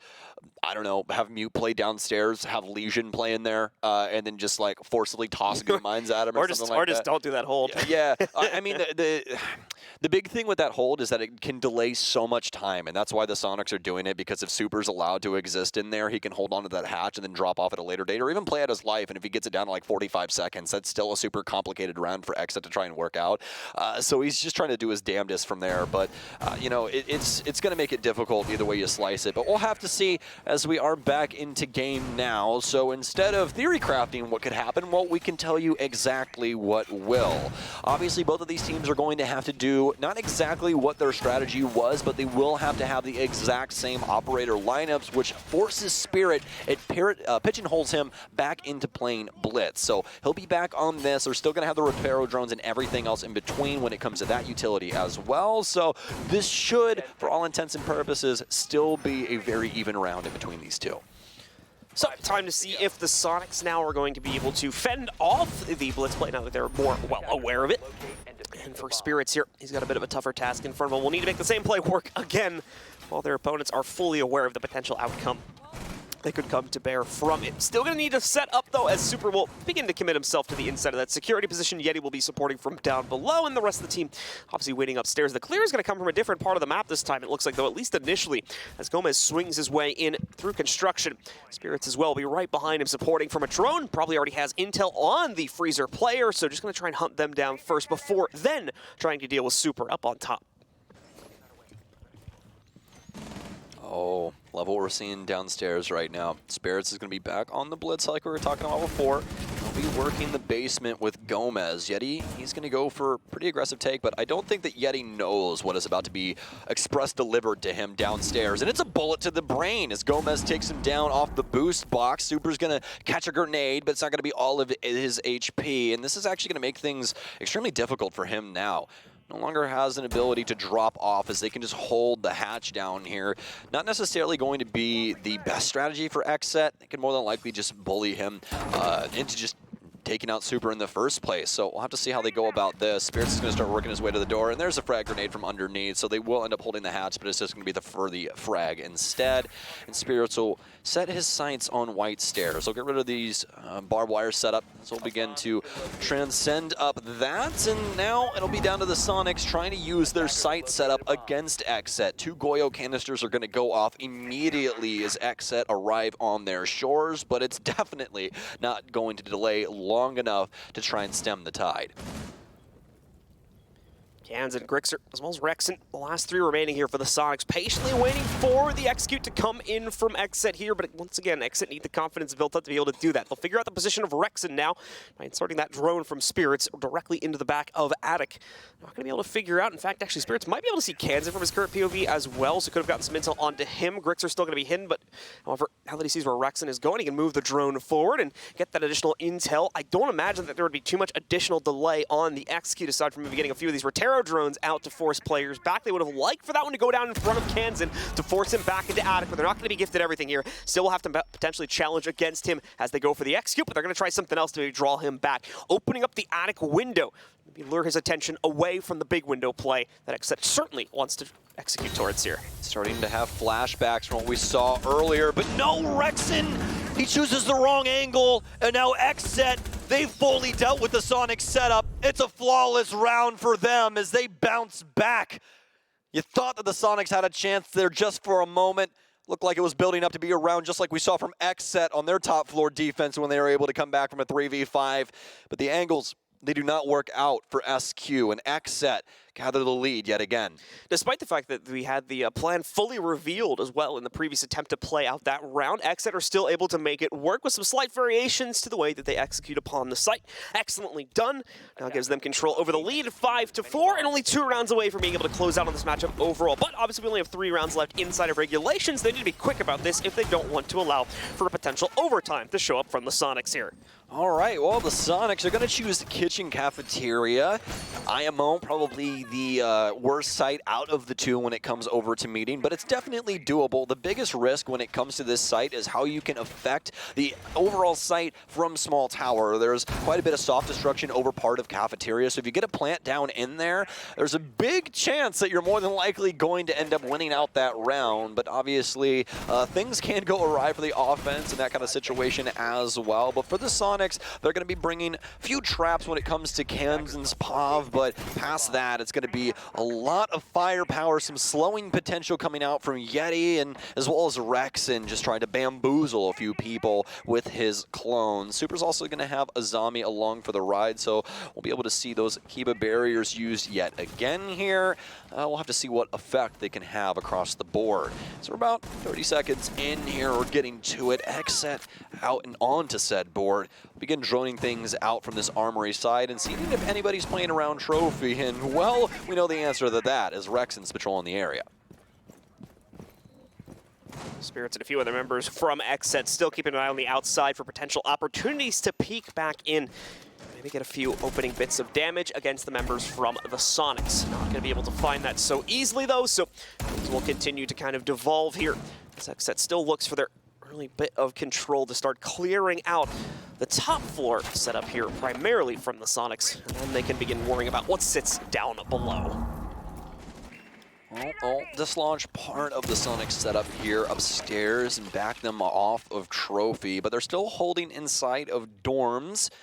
XSET would really appreciate getting something like Attic or even games like what Gomez has right now. Oh, he just saw the ankle of the Frost player all the way at the back. White is reinforced, so he won't be able to transition through that single panel. So has to worry about some other things, though, is Grixer's going to be holding on to White, making a lot more sense as to why this is reinforced at the current moment. But what a frag grenade from Yogg. Fantastic read, and now Rexen! Oh my! 2 quick kills out of the MX4 Storm, and XSET, they've been stunted in round 10. XSET, though, still looking to try and close this one out, despite the disadvantage that's now been thrusted in front of them. Kino, ready to potentially take the challenge by Kids, but he's got to be worried here. There's another player creeping up against him. However, they just made a fatal mistake and dropped through the hatch down below here to try and evacuate so much time. Reminder, this is not an upstairs hold, it's a downstairs play. So much time is being wasted. This is all for the alternate hold over on the Soniqs here. XSET now loses their case. The good news is the player that killed the case here just fall back down to their floors. They should be able to get it back, but with that said, look at the two positions. The last player's on XSET. They're both on the first floor, nowhere near the case's position. It looks like they might just try to execute and frag it out to be able to find a win through that avenue, but that's going to be difficult considering they've got a 2v4 set in front of them now. Oh, what a pop though from Diaz. Swings right into the very swing from the defense, knocks out Rexen, brings us down to a much more winnable 2v3. When Spirit's going to come into the fold though, he's a little bit nervous about a swing coming out against him, and for good reason, because it ends up happening from Yeti's POV. He takes him down. Diaz is now left alone in the 1v3. Another nice snipe from Diaz, and he could get a third too, but no, we denied there. The player will back up, and Kansan is finally able to shut this one down for SQ. Huge from the Soniqs on that top floor hold, and that's going to force an XSET timeout after they get decimated for the opener there. They're able to get control of meeting, or rather trophy, as well as the top of main stairs, but that's really where it stops, as they try and transition over and take out the players when it comes to the actual dorm setup in top of white. They can't even hold a candle to the firepower of the Soniqs there. Rexen decimates both XSET members so viciously, such a fast double there, and there's no one even in the same zip code for XSET to try and get that refrag. They eventually try and pick up the pieces on the top floor, but it's ill-advised as they get taken down yet again, and then they have to try and go about things in a fairly straightforward way. They set up Spirits inside of Z and try and work things around the kitchen space. Some nice kills coming through from the Yana, but that's all she wrote. Soniqs able to get it done very early on there, play with that man advantage, and do it well. XSET going to take this as an opportunity to recenter themselves, of course, and not only that, but kind of break the momentum gain from the Soniqs camp, as obviously that'll be a big win for them to be able to tie it up again 5-2 all. Now it's do or die time for both teams at this point, just as much so for the Soniqs as it is for XSET, as both teams, if they want the regulation win and the 3 points that would come along with that, keep a quick reminder at how close these teams are. I mean, just look at the top of your scoreboard right now. You can see that XSET's number 1 in the league, Soniqs are number 4. They have the same exact record, just to give you a picture of how close things are. So a difference between even 1 point between winning this in regulation and winning this in regulation time is going to be an absolutely massive deal as we head towards the final play days of the stage. Absolutely, and I think the other thing to notate about these two teams is that they're neck and neck as of right now. 5-5, there's a huge chance that this does go to overtime, and like you're saying, this could be a large story when it comes to the last couple of weeks, and kind of how both of the stories of these two rosters break down. I mean, the Soniqs especially, like, you got to be happy for them what they've been able to do so far with Stage 2. I was so happy for them when it came to what we were seeing last year in some of their 6 invitational games, but it just started to slow up, especially when it came to Stage 1. They just weren't looking like the same team, but it just seems like they lost themselves a little bit. Stage 2, they've been able to bounce back in a very convincing way. Been really appreciating the games that we've gotten out of them thus far, including this one. You know, it's neck and neck, like we were just talking about. It's coming down to like the little decisions, like some of the early engagements and the way that they're breaking down and how difficult both of these teams make it to actually reclaim a round once they have an advantage. That's created a very exciting game to watch so far as XSET tries their hardest to bring it back after we saw some domination from the Soniqs camp at the beginning of this game, but that has not been the way things have played out ever since then. Certainly bringing things back in their own regard, and at least for a little bit here in the second half was controlling the lead, but they've lost their edge in that department now and must send themselves back into the map.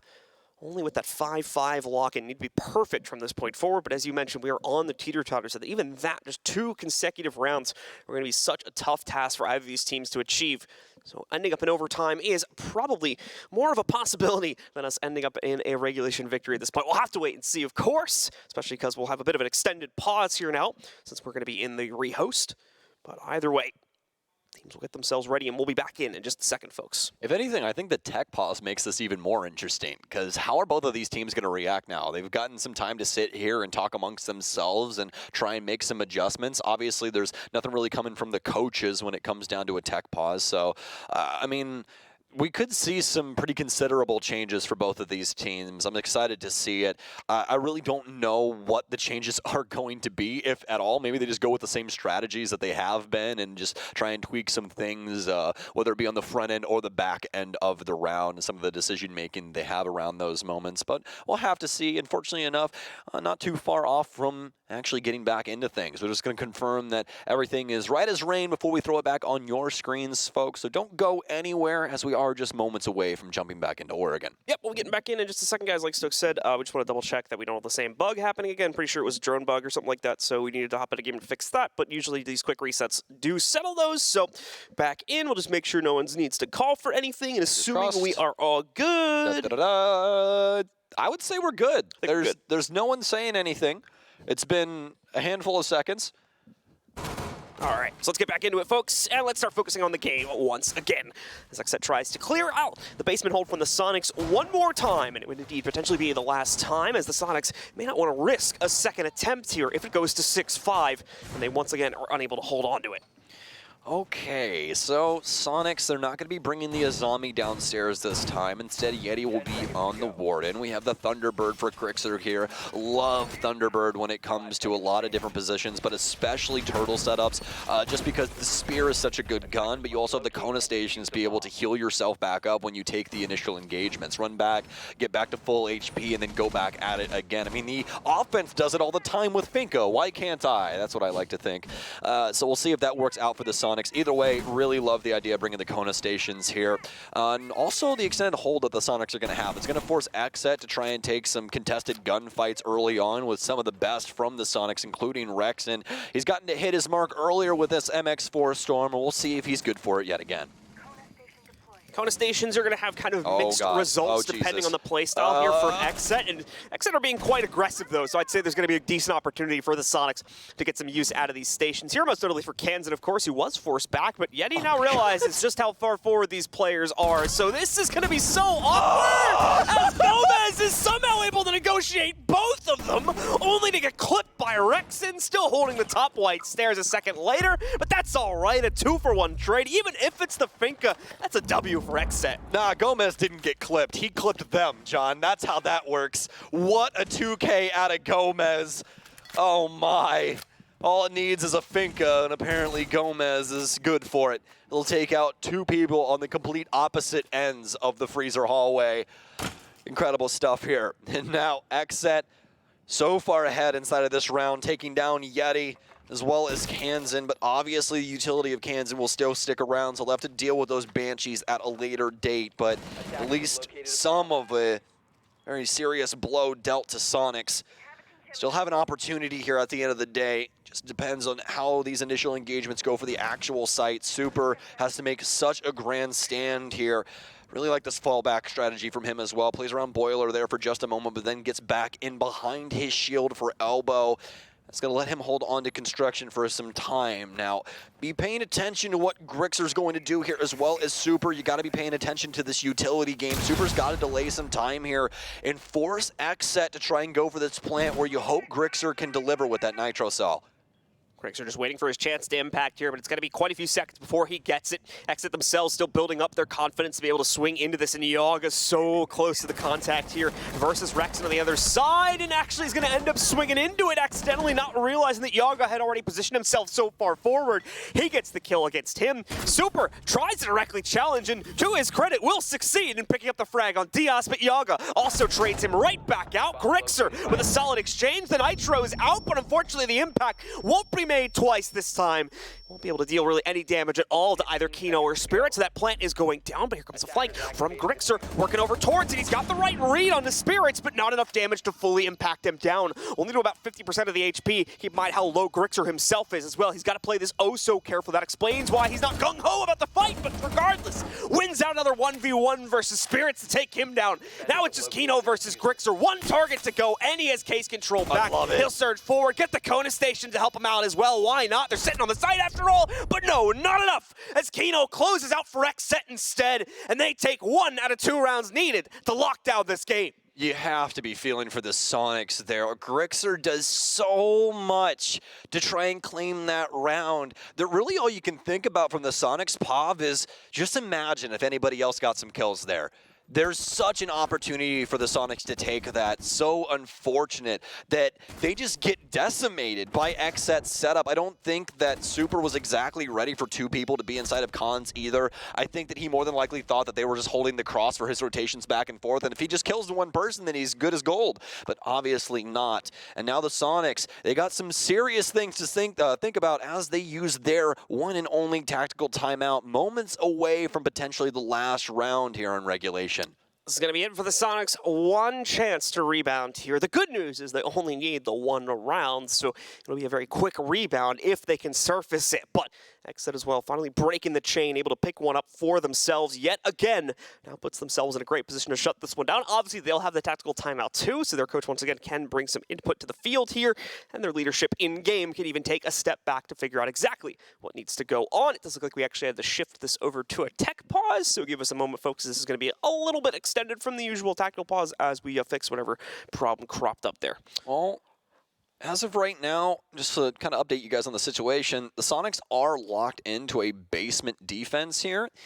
And it appears that they're going to be going for, well, mostly the exact same lineup. I don't see a single thing that has changed up across the board here. So the Soniqs could be feeling relatively the same as I was about this round, and the fact that, you know, if Grixer is able to kind of not recreate exactly what he did there with that huge, practically, you know, quad kill that he was able to muster there at the tail end, but, you know, if they're able to pick up some of these frags across the board, then that round is so fairly or so easy for them at the end of the day. So we'll have to see how it goes, as the early engagements are what the Soniqs are going to be looking to try and fix here. XSET still with a huge chance to take this inside of regulation, as still just trying to figure out exactly what we got to get done for this tech thing. It didn't look like we need an exact rehost, just more than likely a fix on like white noise machines or something like that. Yep. XSET's still able to talk things through, of course, while this is going on, so they'll be once again able to build up a huge plethora of strategy while they work for this. We have an interesting pick potentially being flirted with here for Rexen as well. I think might end up bringing in the cap can. We'll have to wait and see if that's going to end up coming to bear, of course. So we're still in the pause, so he's got plenty of opportunity to change it, but that could help to trip up some of these players as they try to work their way in that last 15 to 20 seconds of the round.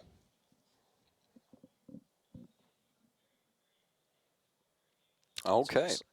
Just getting an update as to what the tech issue was. Apparently, Goddess could not speak during the tactical timeout due to an issue with her mic, so they just made sure to get that fixed, and now they gave her the appropriate level of time to actually go through the tactical timeout. So that explains why we're currently on a hold, just in case anybody was curious. Making a lot of sense there. So now we'll be back into the game after Goddess gets her appropriate timeout time, and we'll be lunged back into this basement hold. Now, the interesting pick that John was talking about during the time that you guys were just, well, staring at players instead of the actual lineup, Capcan's worked his way in, and this is going to be extremely helpful for the Soniqs because of the mid-floor clear that a lot of teams go for when it comes to their offensive side. And not only that, but some of the site setup as well, but those EE1Ds, or rather EDDs, gotta love those two names, right? EDDs back downstairs on things like the freezer door, or even like, you know, E-box and stuff like that, to where when they go for the execute, they're not exactly going to be looking about where their ankles go, but for the potential heads of enemies around the site, and they can lose their life because of that. So we'll see how it goes with the Soniqs, as that'll be part of the overall strategy that they will be running. Rexen's going to be back on this top floor here, as well as he'd been previously running around with Alibi, and XSET will be out on the board. XSET indeed on the field here on the grid as they try to knock out the Soniqs players and solidify the 7-5 regulation victory. Give them a very well-needed 3 points to allow them to continue to maintain the #1 position here in the league right now. Away from that, though, going to need to build up the confidence to do so. Soniqs do have a little bit more of an out-and-about setup this time, and that includes the Capcan player. Currently being picked up by Rexen here. He's going to end up dropping down on the second floor, and we'll be spotted out by at least one, if not 2 different players on drones, and in fact the entirety of the extended setup now going to fall away from Soniqs. They have a very kind of locked-in timer where it seems they're going to pull these players back, as I noticed it happening very similarly on the last basement defense too. Right around that 2-minute 15-second mark, I think, is when they call for players to move back, and there is very little variation in the strategy from that, it seems. Yes, indeed. They want to allow the XSET roster to clear out this mid floor, maybe get some damage off with these cap cans. Just depends on where the EDDs are, but for XSET's sake, it's been fairly easy so far. Nothing really in their way any longer, so they'll be able to clear out this mid floor and begin working on these hatches momentarily. For Soniqs, it's all a waiting game now, as XSET does indeed have quite a bit to get done before they actually try and aggress down low. Able to get at least the main hatch awaiting meeting as well here, so continue to hold on to the staircases. Want to make sure none of these Sonic members try and go for something a little squirrely that could catch them off guard. Hatches are open. Kino ready to move down, but the rest of XSET will need to get into position first. To do that, it'll take some time to establish said position. Super now will move himself from behind the pillar over towards the construction doorway. Droning from Diaz is actually not going to be able to spot him out just yet, as it was trying to go down the side construction tunnel instead. More will move in, though, and figure out that intel, giving the XSET players exactly what they need to be able to move in, but still, do they have the confidence, regardless, to get themselves into it, as there's a lot of aggression standing in the way of them here from the Soniqs as they try to face off against construction. Well, the scary thing about the situation for the Soniqs is that the XSET roster knows, relatively speaking, where this setup's going to be. Frag grenades in here for the shield as well as the pre-fire out, because again, they know the setup. They know Super's going to be around this space. They're going to continue to propel themselves forward here as Yaga gets a big pick, but so will Super and Rexon as they're actually going to pull ahead. The M590 doesn't pay off as he swings for tower stairs, though. XSET been able to at least equalize here at the current moment. With 20 seconds remaining, they have to continue to push themselves forward. Spirits ready to take the challenge, but Yeti just a tad more ready to take it as he knocks out Spirits, leaving only Diaz, and really just Diaz, in this fight now. As Yeti is going to fall, but Grixer also cuts off Diaz before he can go any further into this clutch. The Soniqs enable overtime, and we get 3 more rounds on the board to find our winner. A huge difference in that round for the Soniqs is they're able to slow down XSET and make it to where their opening engagement doesn't go off without a hitch. There's a lot of obstacles in the way, and the Soniqs deliver in those obstacles, making it to where XSET can't try and progress even past Pillar. Yeti making a grandstand inside a freezer hallway had a really big piece to do with this, but you can mention a bunch of different Soniqs names, even Super's there, as he holds down Boiler and is able to take out the player trying to move in from construction. Just so much solid play from the Soniqs, and they've pushed themselves into overtime, and not only that, but they have the defensive side as well, so they get to reinsert themselves into the basement and see if they can go for 2 in a row. XSET with a chance to try and change up their own fate, of course, as they will get the rerun onto that same site, but as Stokes had just mentioned, it's just as much of an opportunity for them as it is for the Soniqs here, considering the way that they were able to close that one down. Not going to see any changes in the operator lineup because of that as well. Didn't really get much use out of the EDDs, so still a chance that surprises a few players from XSET on an upcoming round. Just need to position them a little bit more better this time to get them in the way of the play from our attackers here, as they too will bring a very similar flair in terms of their operator lineup, thinking that they fell apart just due to strategy rather than the formula they tried to bring to bear here. I definitely have to agree with that. I think that, Soniqs have been able to find their mark downstairs, and it's really this, initial hold to transition back down low, give XSET some time to work open all these hatches and stuff like that, and then try and shut them down on their initial entry into the basement. This is something that the basement side is extremely good at as well, because there's not that many ways to actually get into that portion of the map. You have a pretty limited number. You got, a couple of stairwells, a couple hatches, and construction. That's it. So pretty easy for the defense to cover overall, especially if they have some info game going like bulletproofs or things along those lines. And this is exactly what the Soniqs have. They're going to be holding on to a couple of these stairwells as well, as Rexon will back off and begin dropping down Freezer Hatch. He's going to pre-fire just like he did last time, but XSET will shoot right back. We'll end up tagging him up, but for Yaga's sake, he's going to eat a few rounds and get some more HP as well. Soniqs once again playing heavily into their basement setup here, not wanting to risk a challenge and a midpoint of this round that could give over a much easier execute to the XSET camp if they're able to win out that engagement and bring things down to a 5v4 or something worse than that. Intel is going to be the name of the game for XSET over these next 30 to 40 seconds here, as they need to pop open access towards the basement, of course, and figure out in what ways have the Soniqs tried to set things up a bit more trickily this time to try and negotiate a second consecutive basement win to also give them the lead, of course. XSET now with those hatches open can begin to get bit of clearer idea of what Super and some of the others near Pillar are going to be trying to negotiate towards, as that will once again be the main objective from XSET. They're not going to try to change things up and go for a Laundry or Freezer take this time or something similar to that. No tricks out of the Soniqs. Only firepower awaits XSET. As they're trying to work their way into this basement, positioning around tower stairs for Supers. He'll start smoking things off. He'll get rid of the drone here that has transitioned its way in as well. Begins creeping up the stairwell, but you can see Spirits is forced back to the sound of the barbed wire. Does not want to try and eat a full shotgun to the face. As a frag grenade or puller in towards Super's location, but he'll be able to sneak back into Harry Potter and stay alive instead. XSET, they haven't went for things just yet, but as soon as I say that, the EE1D will go off, and they're going to push themselves in. Super delivers, though, on two different fronts. He'll take down two members, and Kanzel add to the body pile. So he'll be able to take down Diaz. Super for 3 in that round. Yeti to wrap things up with a bow in a beautiful Soniqs round. That's what you want out of your tower stairs player. If they're able to transition back and forth in between those two hot zones, the tower stairs as well as construction, and deliver on both ends, it's going to make it so very difficult for the offense to try and transition into even start on the execution. They didn't even have to worry about the elbow player up until the last couple of bodies. Super had it all handled on his own. So the Soniqs having almost too easy of a time shutting down the defense for themselves here after they pretty much rerun the same exact setup to the same result here. Obviously even more so sided in their favor as the Soniqs take control of the lead again now. It's 7-6. One round is all they need to lock in the victory here versus XSET, but it is finally going to see us changing sides as well, with XSET now giving us another defensive round here on the basement, but obviously with them on the defense itself, so a little bit of a change up in that regard. Still bringing the same setup that we saw from them last time they played this inside of regulation. The actual site setup, though, in terms of the walls that'll be taken down and or reinforced, is going to be just a tad different. It looks like XSET wants to play pretty heftily around their zombie player Gomez.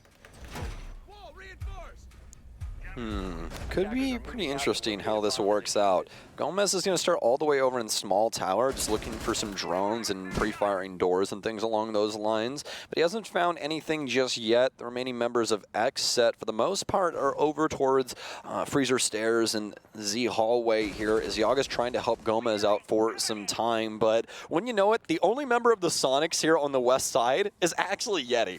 Everybody else over on the east end. And you can see XSET are like, oh, they're not really trying to push into this just yet. Okay, I guess we're going to have to slowly work our way back. Wait, where are they actually coming from? Is he coming from Z behind me? I mean, there's just so many different problems that XSET have to deal with, you know, this situation, because the Soniqs have went about this in a much different way than they have previously, including Kanzen working his way in on this top floor. So able to strike first from up here, potentially, as there's not going to be any setup at all from XSET to counter this. The closest thing to it that they would have is Spirits over by the back stairs, but Attic Access is going to be a bit tricky for him to try and play into, so no real way to stop the clear that's already worked its way in from the Soniqs up there. They'll be moving forward swimmingly, and it looks like XSET actually gives up most of their extended positioning as they pull these players back down into the basement to wait out the remaining time. Well, Soniqs have done a bang-up job of being able to clean out most of the building and giving themselves solid ground to work off of. And he'll start working his way in towards kitchen. Really not too much for Yeti to do besides connecting some of these things like meeting, like what he's doing right now, and things along those lines. He's looking to use his frag grenades later on once these hatches are open and stuff like that. Soft breach isn't exactly the greatest when it comes to this basement setup, unless it's range soft breach where you can get rid of like deployable shields and stuff like that. So for the Soniqs, still looking for the opener that they need to actually transition into the basement and start applying pressure to the site setup. And it's going to come through the Rotero drones, as Kanzen's already been able to hit 2 big marks. I believe a frag grenade going into Freezer as well will clean up that Kiba barrier. Kanzen for 3 now, as he's already gotten rid of one of the deployable shields. He's not going to make a rotation here in the soft wall as well. Soniqs making so many openings that XSET are going to have to worry about. And just to remind you, this is potentially the last round if SQ can deliver.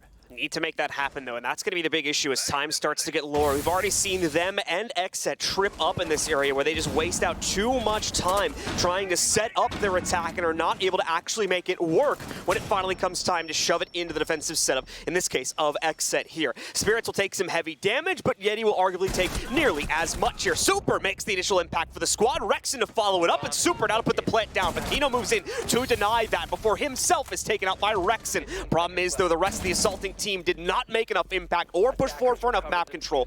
10 seconds left, and Rex, unfortunately, with really no choice, just going to try to throw the case down on the ground to force Spirits and Yaga out of positions. It'll work to get Yaga out, but it won't force a duel, so time will be running out here, and the initial round will go over towards XSET. The second round, excuse me, does go over towards XSET and tie it up at 7-7. This has been so interesting so far between these two teams, especially when we've gotten to overtime, because Super has been putting on a highlight reel so far. Nice little entry kill there for him when it came to the laundry player. Almost dies to the mute, but is eventually able to actually start putting down the case. But that's when everything goes wrong, and it's mostly due to Azami. The setup on laundry makes it to where when Soniqs are actually holding on to that area, they can't see the rotation hole, and that allows Smoke to work their way in and take down Super as he's putting down that case. And with the case now being down, XSET can deliver when it comes to the actual frag department. They start challenging out Soniqs and winning out a lot of these different engagements. Soniqs don't know exactly where the XSET members are on site any longer, and they lose the plot after that case goes down.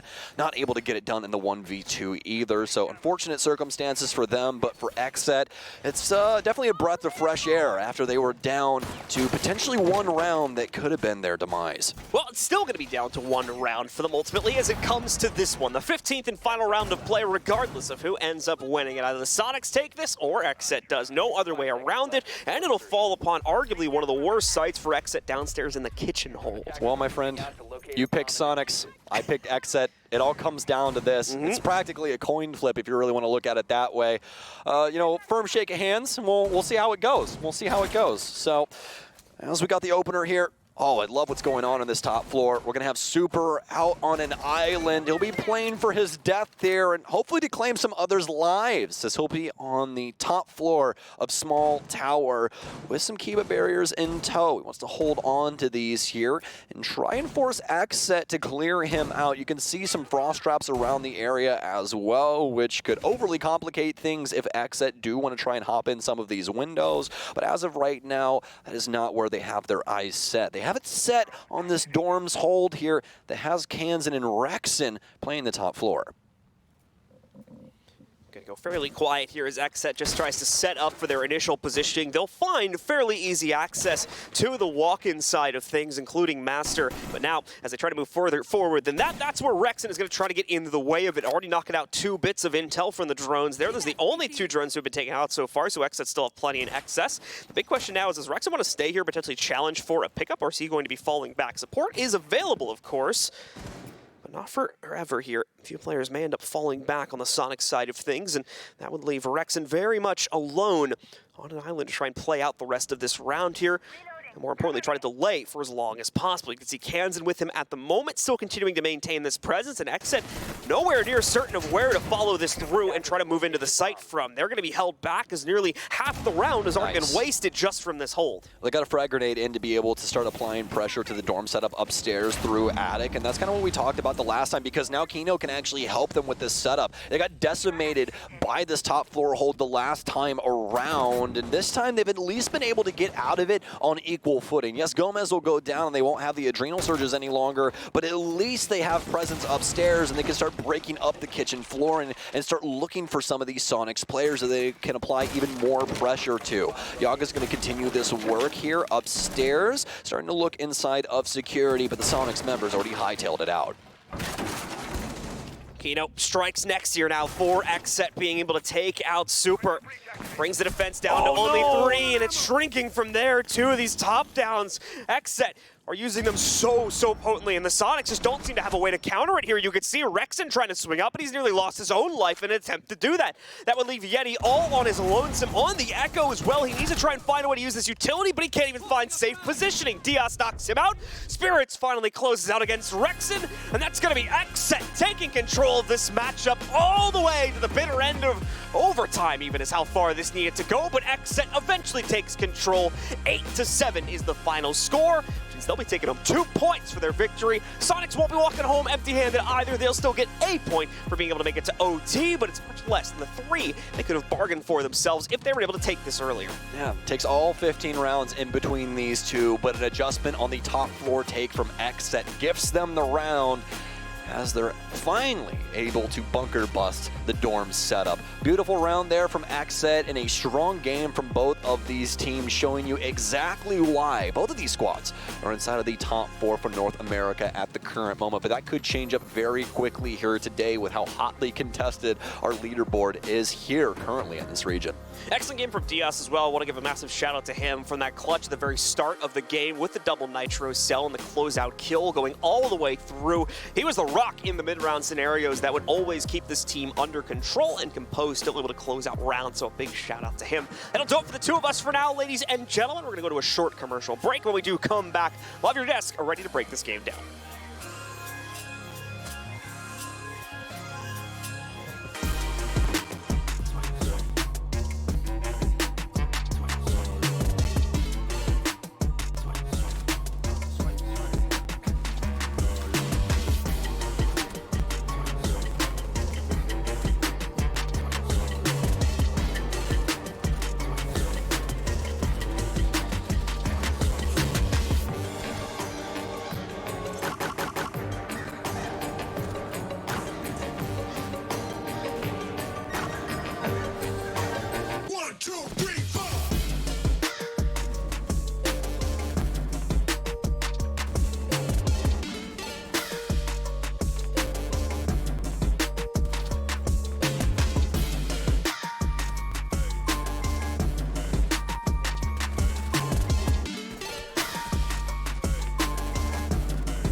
Nothing in my view, so it's hush on discussion. Hush on discussions, you know what you need to. I keep it in the fam to let you know that I don't need you. Y'all cats be see-through, heading out the piece. You been king, I'm regal, got it in my Abisu. Came through tripping Aquafina, I'm sipping 15, kept a weapon on me.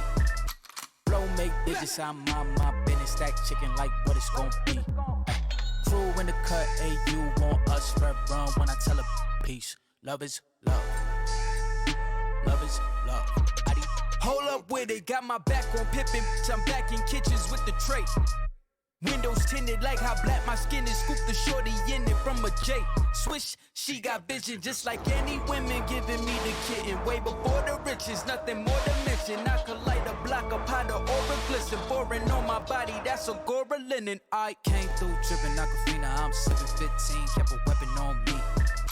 Flow make digits, I'm on my business, stack chicken like what it's gon' be.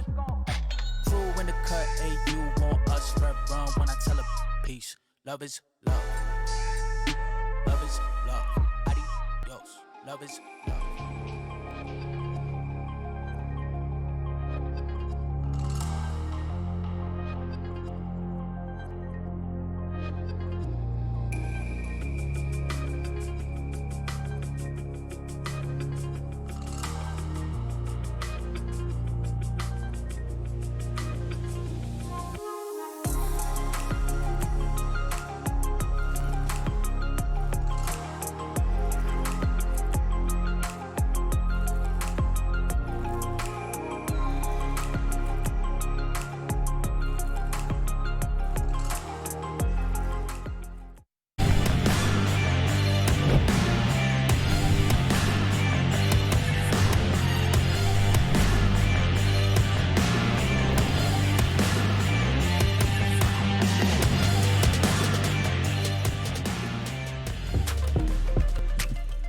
Welcome back to the Rainbow Six North American League. Doe, your host here at the desk, along with Jacob, Jesse, and our special guest, Joe Bro. And over in Vegas, we have one of the players from our winning team, XSET, is none other than Diaz. So, things went pretty well. I mean, you got it done. It took the entire 15 rounds, but XSET gets the win. Things started off with a bang, though, especially for you, especially in that first round, getting the 2K with the nitro cell. So, when you have a moment like that, do you find yourself getting excited? Does that help you feel very positive toward the match, or is it just kind of like, all right, we just got to be happy with the one round and then move on from there?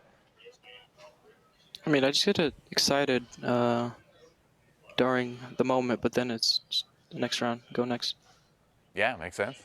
You had two really tough opponents this week. You started off with TSM, you beat them, then you took on the Soniqs, you beat them as well. Was this a week that you guys were prepping extra hard for? Was there anything specific that you really wanted to focus on coming into this week so that you could win both of these games? Or was this just feeling like another day at the office for you guys? To be honest, just another day in the office. We grind every week. It's the same thing, same schedule, same thing. We've been doing it for what, 3 months now. We're just, like I said, same thing. It's another day in the office. How have you been able to translate your lessons from Charlotte and bring them into this stage specifically in such pivotal games? I think this experience plays a big part.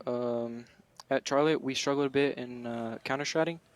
I think we were overthinking a lot, and we lost a couple games because of that. And due to the experience, we know how to counter-strat and really improve our game. You've been without somebody on stage behind you for the past couple of weeks now, but was that Vivas in the background, and how important was it to actually have somebody with you as a coach on stage during games again? It's extremely important. We're a different team without a coach behind us, and Vivas is amazing. Love that guy. Cool. All right. Must be nice. So looking ahead to the Berlin Major, presuming you make it, obviously there's still a good number of games to play, but presuming you make it, what's another team from another region you'd really like to get a shot at? Furia, if I had to pick. Furia's a good one. I'd like to play them again, yeah. Why is that? These guys are freebies. Okay. All right. Nothing more needs to be said. Taking shots and it hasn't happened yet? Bro. All right. Well, thank you for taking the time to chat with us a little bit. Diaz, congrats on the win today, and good luck next week. Thank you. Those guys are He's going to get some DMs later. Dude, there you go. I asked him for a reason. He gave me a reason. What can I say? Well, let me just hold on. I'll just check how good Fury are doing in BR6 right now. they're doing okay, I think, if I remember right. Fourth place, they would make it. If the season stopped right now, they'd probably play each other. So They go to Copa at least. Yeah. All right. Yeah. Should be fun. Well, I mean, it was a fun match for us to watch because we love it when things are so close. We love it when things go down to the wire. It was an 8-7 victory for XSET. I'm so sorry, Joe Bro. You got the win yesterday. We needed to balance it out a little bit. Yeah, it doesn't have to be balanced, but I suppose. This game, I think, for us, I was really still proud of the attacks. I think DS just ended up clutching out a couple of them. We could have very easily had a 4-2 or a 5-1 half to start, which obviously would have allowed us to win in regulation. So I think there's nothing to really hang our heads up on that one. Yeah, DS a really good start, as you guys touched on, with the big C4 to clutch out the 1v3, but overall did continue that throughout the match. 16-10, one of his better performances. He was also one of the players that I highlighted in their last game against TSM on Villa. I thought he had some really good defensive plays. He was swinging in really smart moments. So I like DS a lot. I think he's a player that maybe doesn't get talked about as much as maybe some of the other players on XSET, and maybe somebody we should be highlighting a little bit more. Genuinely, I feel like we're not doing enough to hype up Yaga. Even though he's had the top rating so far through this stage, he's not someone whose name we've really called that much, which feels a little bit weird to say. He's still in the middle of things, and he's fragging, not doing it on Finca. They're still letting Gomez and sometimes maybe even Diaz play a little bit more than that. He's on vertical. He's paving the way for Sledge players, and he's doing fantastic. And I'm not just saying that because his parents like me. They do a really good job of incorporating Yaga into this team and kind of letting him be the tip of the spear. And that definitely comes from kind of what Spirits was saying yesterday too, about him being so consistent. He's not like a flashy player by any means, but he's still at the top because every game he shows up. Yeah, and you never doubt his skill. I mean, you don't like the clutch potential or the basic skill of any of these players, you never doubt, but Yaga's been rock solid the whole way through. It's almost like him beating EG when he was 16 was telling us something. Jeez. I mean, it's just cool to see talent like that develop and continue to grow throughout the league. It seems like XSET on trajectory to make it back to a major. And like Diaz was just saying, they learned a little bit from that last one. There's a little bit of jitters that happened on the stage. Of course there would be, right? So I'd love to see them get to Berlin, actually. I really want to see what this team can do at a major with a little bit of LAN experience under their belts with that. But let's take a look at some of the individual rounds from this last map. Of course, we got to start with round 1. I mean, come on. This was one of the most fun plays I think we've seen in the stage so far. Diaz comes in, putting the nitro cells. It's fun for us. I mean, why did it break your heart, Joe? Yeah, so specifically it's a 3v1, but we just lose track of where Diaz is. Playing in the closet, he's going to throw over the really common C4, and just Grixer and Super being on top of each other, unfortunately. Just, again, lost track where Diaz was. Boop, gets the 2, and then just no time for Xander. I thought Xander had this, honestly, but just lost it out. Yeah, that's one he was at full HP as well, so I don't know if he was like in any gunfight before that. I don't believe he was. So the fact that he was just able to sit back while that push was coming in, they had no idea where he was. I mean, it was a good attempt. I mean, rushing it was probably the right decision there, but you know, sometimes you don't win those gunfights. Yeti did everything right. Everyone else, Well, let's check out round number 5. So this was one where Soniqs definitely did a little bit better on the execute side of things. Yeah, this was that Osa take from Garage that they pulled through, and I've never seen Osa be used this way. Usually Osa comes from the tower side when she's pushing in on this bomb site. But I mean, Joe, why don't you break down what's going on here? Yeah, so I love this because once you control the dorm stairs, there's really no place else other than where Kino is right now that can stop where the bomb is going to come from. And Kino used all his smokes to deny there, but once you do that, Diaz is stuck over in dining or kitchen over here and has to rotate all the way around the meeting. I think he gets one more actually. Yes, he does find cans in.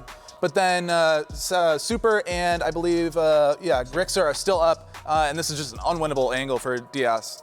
No, I like this mostly because in North America, we see 95% stage takes every time we're seeing a meeting attack. And you have to take top floor, you're worried about hatch control, and that hatch is sometimes the only actual vertical presence that you can worry about when you're trying to take that site in the first place. It's fantastic that we see something different, something that changes up a very basic meta on one site, and it's nice that you incorporated it, and it worked.